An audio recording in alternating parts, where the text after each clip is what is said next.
Et stop, tu roules sur le boulevard BD, cet album est fait pour toi. Les Omniscients, tome 4, Affrontement. James, Jessica, Amber, Albert et Diego sont 5 adolescents omniscients. Diana, Eduardo, Evelyn, Kate et Jimmy sont 5 adolescents iconoclastes.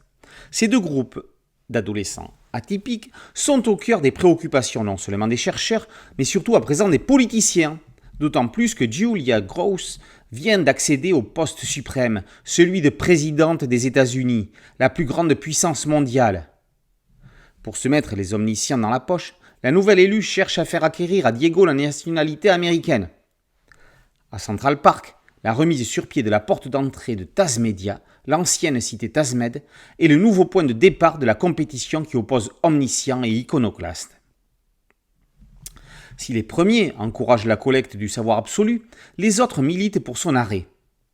Si les premiers ont sauvé la bibliothèque de la fin du monde, les autres ne baissent pas les bras. Le duel va se jouer à présent autour de fouilles Tazmed, entre Amber, qui retrouve des connaissances perdues en voyageant dans le passé par la pensée, et Jimmy, qui détecte des choses enfouies dans les sols. Avec ce 4e épisode, la série des Omniscients prend une nouvelle direction. Objet de toutes les convoitises, les adolescents prennent les choses en main. Ils ne se contentent plus de se préoccuper de leurs propres conditions, ne sont plus de simples jouets d'observation, ils deviennent des cartes politiques. Mais alors que le pouvoir suprême pense encore les maîtriser, ils ne seront plus des pions. Renata Castellani et Vincent Dugommier font passer leur série d'une histoire d'espionnage d'anticipation à une réflexion philosophique sur la marche du monde. En ce seul album, les auteurs traitent de politique migratoire, de préservation du patrimoine et d'embrigadement des foules qui se laissent soit aveugler, soit agissent comme des moutons de Panurge.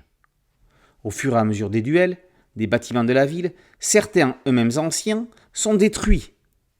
Lorsque les agents du service secret viennent annoncer à Diego l'accélération du processus de son admission à la nationalité américaine parce qu'il est un symbole du mérite, Jessica rétorque « Ah bon ? Il faudra dorénavant un super pouvoir aux migrants pour devenir américain ?» Si ça, c'est pas une réplique engagée. C'est assez rare dans la bande dessinée que l'on peut qualifier de classique franco-italo-belge pour le souligner. On parle tout le temps et à juste titre des enfants de la résistance. D'aussi bonne qualité, les omniscients se positionnent définitivement en adolescents de la résistance pour un futur contrôlé. À suivre de près.